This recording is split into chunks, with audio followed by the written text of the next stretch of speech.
3 2 1 -1 1 1 3 है। 4 क्वेश्चन को अगर हम डिवाइड करेंगे तो 28/17 हो जाएगा। तो बहुत लोग आएंगे, बोलेंगे सर ये तो अलग है। दोस्तों, प्रदीपगिरी एकेडमी चैनल में आपका बहुत बहुत स्वागत है। आज हम मैट्राइसिस में लीनियर इक्वेशन में लीनियर डिपेंडेंस और इंडिपेंडेंस का ही टॉपिक लेकर आ रहे हैं। लेक्चर नंबर 7 में भी यही टॉपिक हमने सॉल्व कराया था, बट वहां पे अगर आप देखोगे तो हमने दोस्तों लीनियर डिपेंडेंस से रिलेटेड क्वेश्चन सॉल्व किया था। आज हम जो क्वेश्चन सॉल्व करने वाले दोस्तों लीनियर इंडिपेंडेंस से रिलेटेड सॉल्व करेंगे। तो चलो वन बाय वन स्टार्ट करते हैं। देखो यहाँ पे जो क्वेश्चन दिया है उसको अगर आप रीड करोगे, so that the following vectors are linearly independent. अब यहाँ पे दोस्तों आपको दिखाई दे रहा है इंडिपेंडेंस, मतलब यहाँ पे आपको इंडिपेंडेंट क्या करना है, लीनियरली इंडिपेंडेंट आपको प्रूफ करके दिखाना है। तो चलते हैं वन बाय वन। हाँ, लेक्चर नंबर 7 मेरा बहुत ही इंपॉर्टेंट है, अगर आपने नहीं देखा होगा याद से देख लेना। वहां पे मैंने बताया कि लीनियरली इंडिपेंडेंट और डिपेंडेंट बताने के लिए क्या करना होता है। तो चलते हैं। वैसे मैं पूरा सम सॉल्व कर रहा हूं तो मैं इनडायरेक्टली इसका मतलब बता दे रहा हूं। लीनियरली इंडिपेंडेंट बताने के लिए हमें K1 K2 K3 K4 जो भी होगा उसका सभी वैल्यूज क्या आने चाहिए दोस्तों, ऑल वैल्यूज 0 आने चाहिए, तो वो क्या हो जाएगा, इंडिपेंडेंट। चलते हैं, देखते हैं। सबसे पहले हम क्वेश्चन में क्या कंसीडर करते हैं दोस्तों, K1 X1 ये सब वेक्टर्स दिए हैं, K2 X2 K3 X3 और K4 X4 which is equal to 0। इस तरह से हम लेंगे। अब इस तरह से लेने के बाद हम क्या करते हैं दोस्तों, देखो K1 मैं लिखता हूं, X1 का वैल्यू लिखूंगा 1 2 -1 0। K2 में लिखूंगा, X2 का वैल्यू लिखूंगा 1 3 1 2। K3 में लिखूंगा और दोस्तों X3 का वैल्यू लिखूंगा 4 2 1 0। एंड K4 में लिखूंगा और दोस्तों मैं X4 का वैल्यू लूंगा यहाँ पे 6 1 0 1 विच इज इक्वल टू 0। एक बार चेक करते हैं कि हमने सब सही लिखा है कि 1 2 -1 0 1 3 1 2 4 2 1 0 6 1 0 1। ये ध्यान रखना, चेक करने वाला पार्ट। अब दोस्तों इससे देखते हैं हम इक्वेशन बनाएंगे। देखो इक्वेशन ये K1 1 से मल्टीप्लाई होगा, K1 हो जाएगा। K2 1 से मल्टीप्लाई हो जाएगा, K2 हो जाएगा। बाद में K3 4 से मल्टीप्लाई हो जाएगा तो K3 हो जाएगा। एंड दोस्तों इसका K4 6 से मल्टीप्लाई हो जाएगा तो इक्वल टू 0। पहला इक्वेशन बन गया। सेम ऐसे इसके लिए बनाएंगे। अब देखो K1 इससे मल्टीप्लाई हो रहा है तो क्या आ रहा है, 2K2। अब दूसरे 2K1, अब ये सेकंड वाले को मल्टीप्लाई करेंगे, यहां से भी ये सेकंड वाले को, तो ये क्या हो जाएगा दोस्तों 3K2। यहां से भी ये सेकंड वाले को, तो ये क्या हो जाएगा 2K3। और यहां से भी क्या हो जाएगा K4 1K4 मतलब K4। अब दोस्तों थर्ड वाले को, तो ये क्या आएगा -K1। ये वाला भी थर्ड वाले को तो क्या आ जाएगा दोस्तों K2। ये वाला भी थर्ड वाले को तो क्या आ जाएगा K3। ये वाला भी थर्ड वाले को तो क्या आ जाएगा दोस्तों, यहाँ पे 0 आ जाएगा, क्योंकि अगर K3 अगर 0 से मल्टीप्लाई होगा तो 0 होगा, और 0 अपन लिखते नहीं है तो इसको डायरेक्टली हम क्या करेंगे, 0 लिखेंगे। अब दोस्तों फोर्थ वाला अगर मैं मल्टीप्लाई करूं तो K1 इंटू 0 0 हो जाएगा, K2 इंटू 2 तो यहाँ पे क्या आएगा 2K2। बाद में K3 वाला भी टर्म 0 हो जाएगा। K4 वाला टर्म डायरेक्ट आएगा दोस्तों, तो K4 इंटू 1 मतलब K4 इक्वल टू 0। तो यहाँ पे हमने टोटल 4 इक्वेशंस फाइंड आउट किए। अब मैं क्या करूंगा, इसे मैट्रिक्स फॉर्म में कन्वर्ट करूंगा और क्वेश्चन सॉल्व करने की कोशिश करूंगा। अब देखो यहाँ पे प्लीज ध्यान से देखना। यस, अगर आप देखोगे तो यहाँ पे K1 K2 K3 K4 के वैल्यूज क्या हैं दोस्तों, तो 1 1 4 6 2 3 2 1 -1 1 1 3 है। 4 इसमें गायब है तो दोस्तों 0 आएगा। यहाँ पे 1 गायब है तो 0 आएगा। 2 का वैल्यू 2 है एंड 3 भी गायब है यहाँ पे तो 0 आएगा, और 4 1 आएगा। जो गायब है वो 0 लेना। इसके बाद हम क्या लेंगे दोस्तों, K1 K2 K3 K4 के यहाँ पे टोटल 4।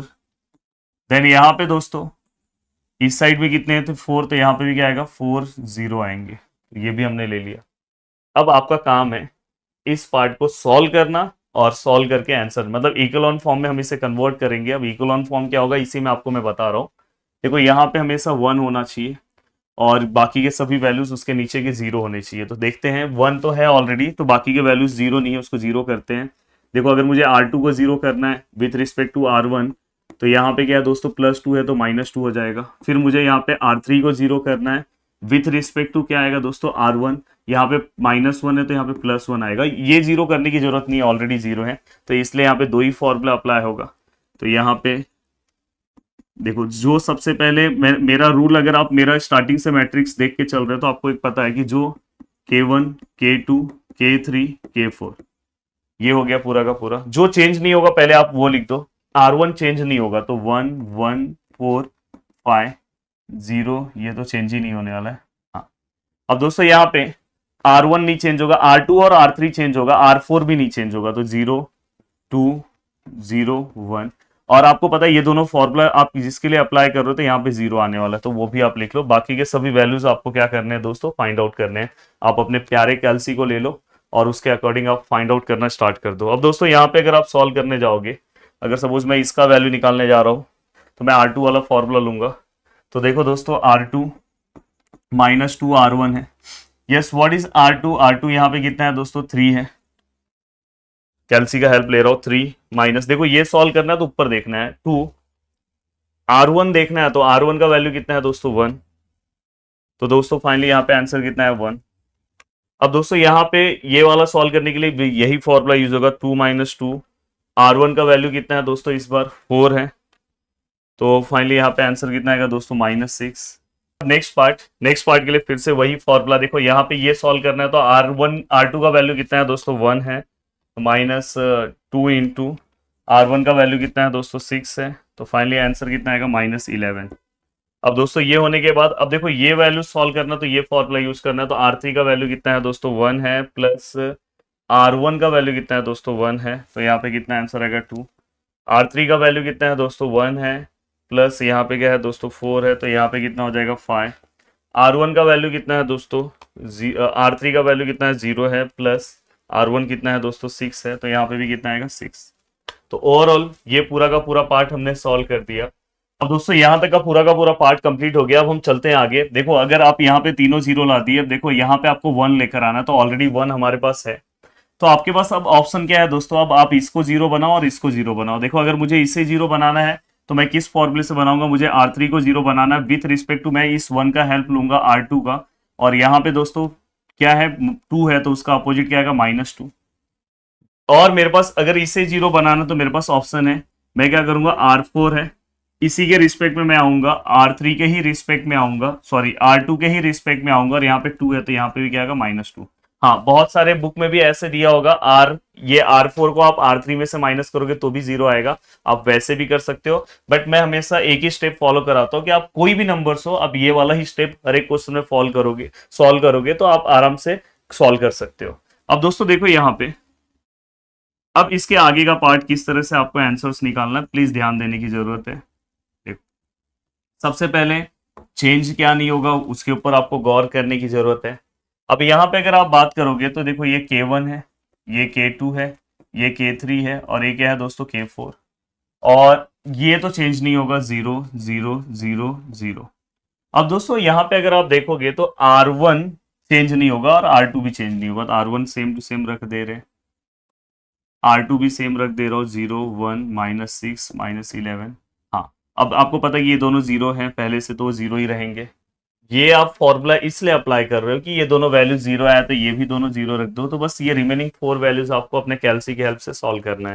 अब दोस्तों देखो मैं ये वाला वैल्यू सॉल्व कर रहा हूँ तो R3 वाला फॉर्मूला यूज करूंगा। R3 का वैल्यू यहाँ पे कितना है दोस्तों 5 है, -2 इंटू R2 का वैल्यू कितना है दोस्तों -6 है, तो -6। तो फाइनली यहाँ पे दोस्तों 17 आया।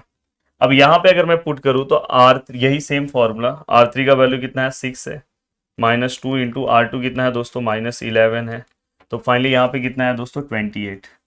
अब सेम यहाँ पे R4 की जगह पे ये वाला फॉर्मूला अगर मैं पुट करूँ तो यहाँ पे क्या है दोस्तों 0 है, -2 इंटू R2 का अगर आप वैल्यू देखोगे तो R2 का जो वैल्यू है दोस्तों वो क्या आएगा, R2 का वैल्यू है -6।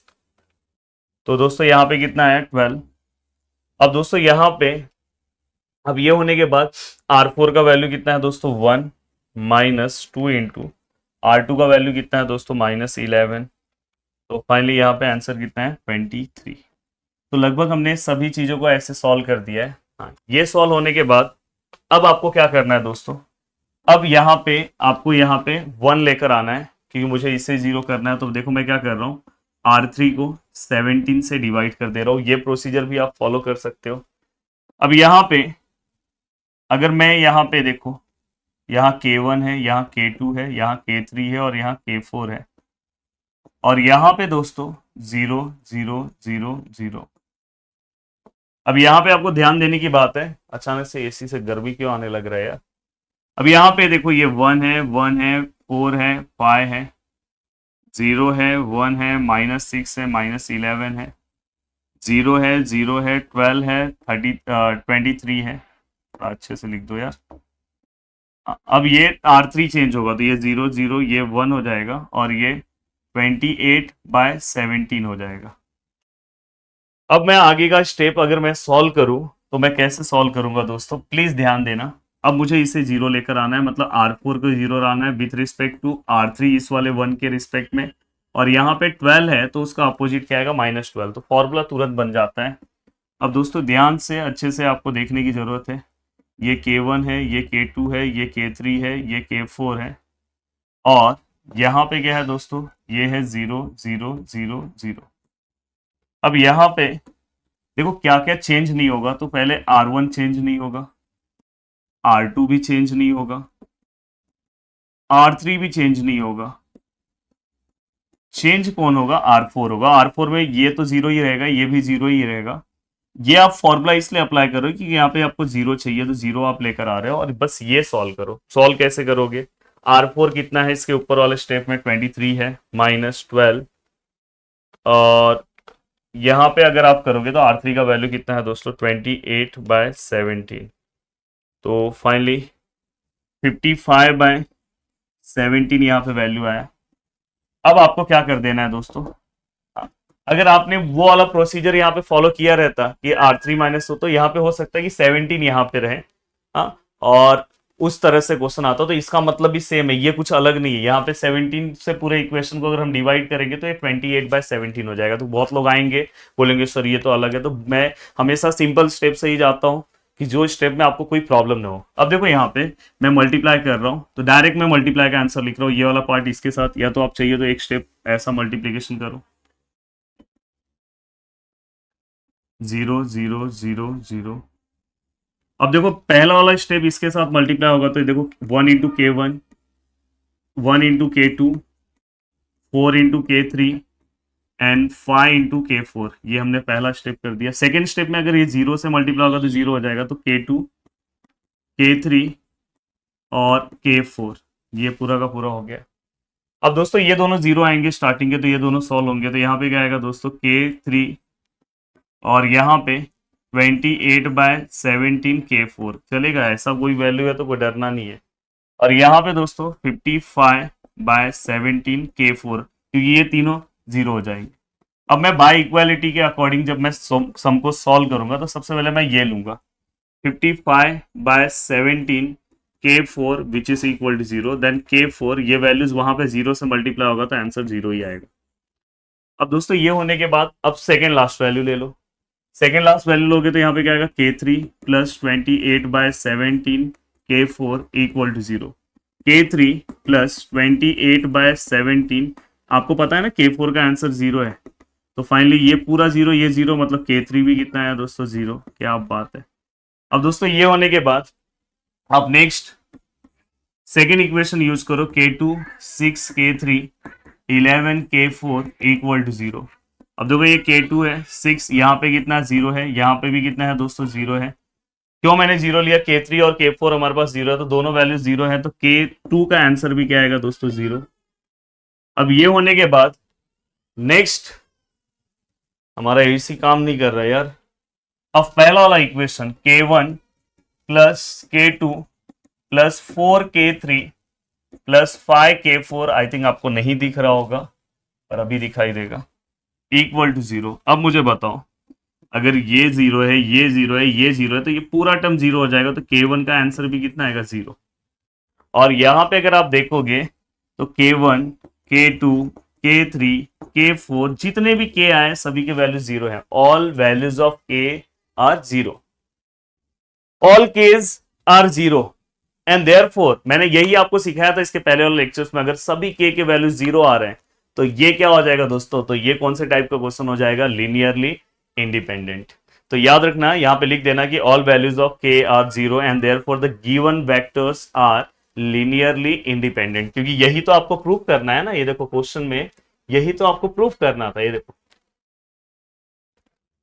देखो क्वेश्चन में यही तो पूछा था आपको कि so that the following vectors are linearly independent. बहुत बार पूछा गया, बहुत सारे यूनिवर्सिटीज को पूछा गया है।